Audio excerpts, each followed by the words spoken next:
പാറുട്ടന്റെ സ്കൂളിൽ ഓണം സെലിബ്രേഷൻ ആണ് അല്ലേ പാറു? അപ്പൊ ഞങ്ങൾ പാറുന്റെ ലുക്ക് ഒന്ന് മാറ്റിയിട്ട് വരാം.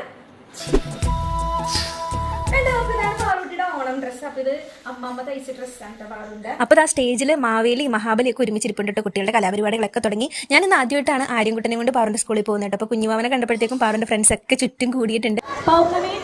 ഉഷാറായി ഒരു പാട്ട് കൂടി നമ്മൾ കൈ പാടുന്നു. ചിങ്ങനിലാവിൻ കോടിയെടുത്തൊരു ഓണപ്പൂക്കാലം, കാക്കപ്പൂവും മുല്ലപ്പൂവും ചിരിച്ചു നിന്നല്ലോ. തുമ്പികൾ തുമ്പപ്പൂവിൽ തുമ്പികൾ തമ്പുരു നീറച്ചല്ലോ. മുക്കൂറ്റിപ്പൂ മഞ്ഞപ്പട്ടുടയാടയുടുത്തല്ലോ, ഇന്ന് ഓണക്കോടി ഉടുത്തല്ലോ. പാറു ഇപ്പൊ ഒറ്റക്ക് പാടിയ പാട്ടുണ്ടല്ലോ, ഇവിടെ അമ്മ എഴുതിയ പാട്ടാണ്. അമ്മ തന്നെ എഴുതി, അമ്മ തന്നെ ട്യൂൺ ചെയ്ത പാട്ടാണ്. അപ്പൊ അമ്മക്ക് ഭയങ്കര സന്തോഷമായി ഇതൊക്കെ കേട്ടപ്പോൾ. അപ്പോൾ അതേ കലാപരിപാടികളൊക്കെ കഴിഞ്ഞ് ഓണസദ്യ ഉണ്ടായിരുന്നു. സാധാരണ ഒരു കറികളും പാറു കഴിക്കില്ല, പക്ഷെ ഇന്നിപ്പോ എല്ലാ ഫ്രണ്ട്സിന്റെയും കൂടെ ഇരുന്നുകൊണ്ട് കറികളൊക്കെ കൂട്ടി സദ്യയൊക്കെ കഴിച്ചു.